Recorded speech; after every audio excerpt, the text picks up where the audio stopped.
que quando o governo aumenta o salário mínimo, os gastos do governo federal aumentam? Olá, eu sou Pedro Fernando Neri e esse é o Conta Comigo, o podcast do IDP com os números da economia. No episódio de hoje, vamos continuar falando do salário mínimo.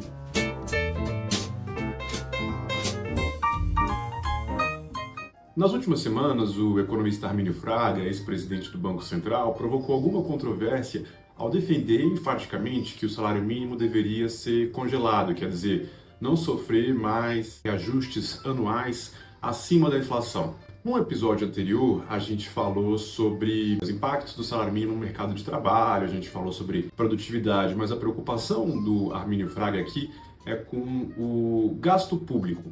Isso acontece, essa preocupação existe, não porque o governo empregue muitas pessoas que recebem o salário mínimo, em particular no governo federal, isso quase não existe. A preocupação, então, é qual? Por que quando o governo aumenta o salário mínimo, os gastos do governo federal aumentam? Isso acontece por conta da vinculação de benefícios sociais ao salário mínimo, quer dizer, quando o governo aumenta ou o Congresso aumenta o salário mínimo, aumenta também o valor de vários benefícios e aumenta também a linha de corte que dá acesso a esses benefícios, porque alguns benefícios têm como balizador para ver quem tem direito a receber algum valor atrelado ao salário mínimo. Então, o salário mínimo aumenta, mais gente passa a ser considerada pobre para recebimento de determinado benefício que usa o salário mínimo como linha de pobreza, e aí os gastos do governo federal aumentam em consequência. Conta comigo, 2,5%, o teto para o reajuste anual do salário mínimo, acima da inflação, criado recentemente pelo governo Lula e que vai se aplicar nos próximos anos.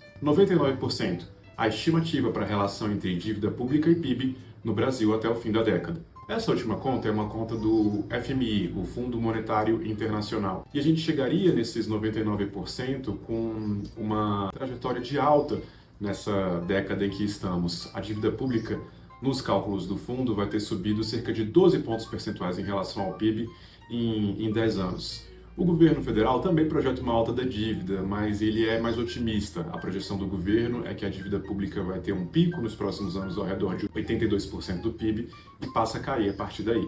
O principal gasto do governo que é afetado pelo salário mínimo é o gasto com previdência social. Como a Constituição prevê que nenhum aposentado ou pensionista pode receber menos que o salário mínimo, independentemente da fórmula de cálculo ter resultado num valor menor, dele ter contribuído sobre os valores menores, isso significa que toda vez que o governo aumenta o salário mínimo, a conta na Previdência cresce também. Na verdade, no Brasil, mais pessoas recebem o salário mínimo dentro da Previdência Social do que recebem o salário mínimo no mercado de trabalho com emprego formal. Quer dizer, tem menos gente ganhando salário mínimo no emprego com carteira do que pessoas ganhando um salário mínimo no âmbito das aposentadorias e pensões do INSS. Por tudo isso, a gente pode até dizer que o salário mínimo no Brasil é muito mais uma política previdenciária do que uma política de mercado de trabalho. Então, quando o governo institui aumentos do salário mínimo permanentes, como a fórmula atual de valorização do salário mínimo, que prevê aumento todo ano, a depender do crescimento do PIB, a gente tem também o gasto previdenciário crescendo todo ano, de acordo com o PIB, ou pelo menos uma parte do gasto previdenciário. E como boa parte do gasto do governo federal é gasto com previdência social, isso significa que o salário mínimo acaba, para o bem e para o mal, tendo um impacto relevante sobre as contas públicas. Conta comigo, 30 milhões, a quantidade de pessoas que recebem o salário mínimo em algum benefício do governo todo mês. 400 milhões de reais, o impacto anual do aumento de R$1 do salário mínimo. Esse efeito do salário mínimo nas contas públicas provocou preocupação de alguns especialistas na década passada ou ao longo do tempo com potenciais efeitos adversos que o salário mínimo poderia ter no combate à pobreza, porque um país em que boa parte da população não está nem no mercado de trabalho formal ou sequer informal ou não recebe benefícios da Previdência Social, aumentos do salário mínimo engoliriam boa parte dos recursos que poderia ser destinado a políticas que alcançam essa população, em particular os gastos com Bolsa Família.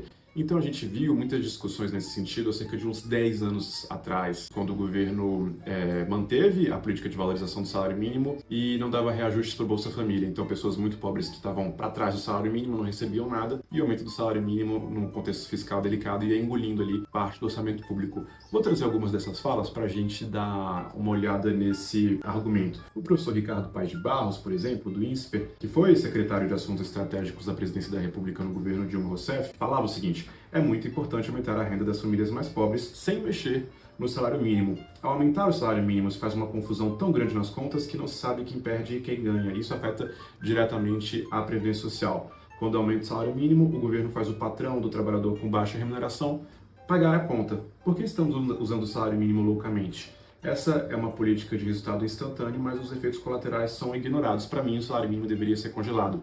Isso o Paz de Barros, PB, há cerca de 10 anos.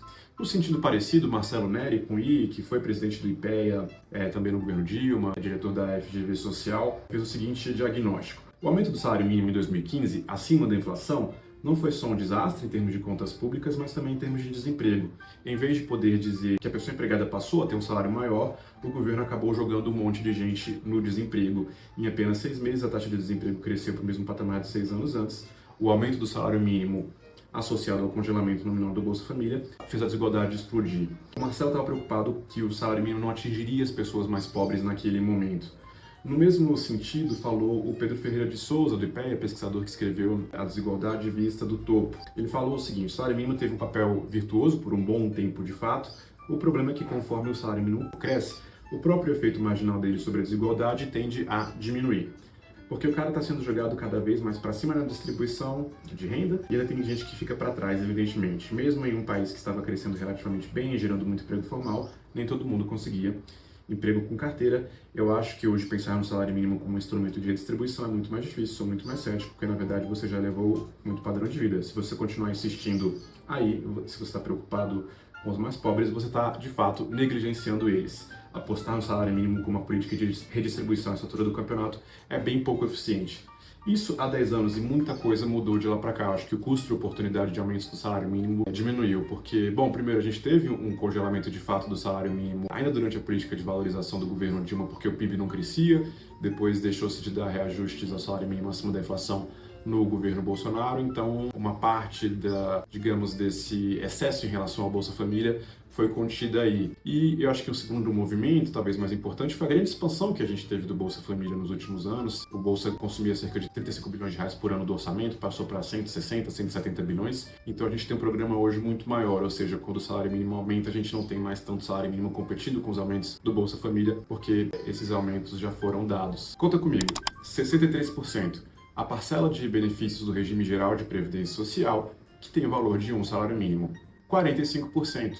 A parcela do gasto previdenciário no regime geral, que é atrelada ao salário mínimo. A posição do Armínio Fraga não é dominante. A gente viu quando o teto de 2,5% foi instituído pelo governo Lula no final do ano de 2024. Críticas nesse sentido, por exemplo, o economista Marcelo Medeiros salienta bastante o papel que o salário mínimo ainda tem em reduzir a desigualdade e a pobreza no Brasil.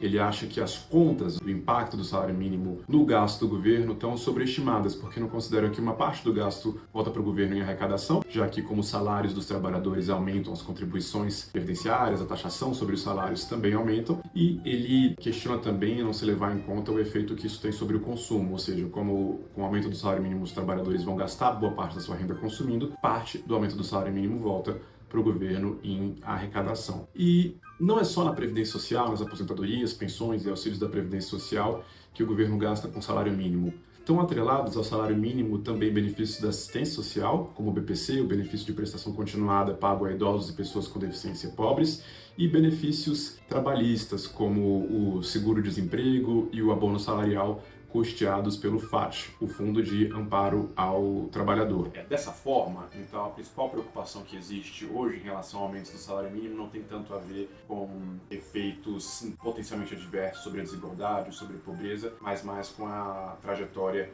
das contas públicas. Nosso podcast sai às segundas e sextas-feiras. Eu sou o Pedro Fernando Neri, você pode me seguir e seguir o IDP nas redes sociais. Até a próxima, conta comigo!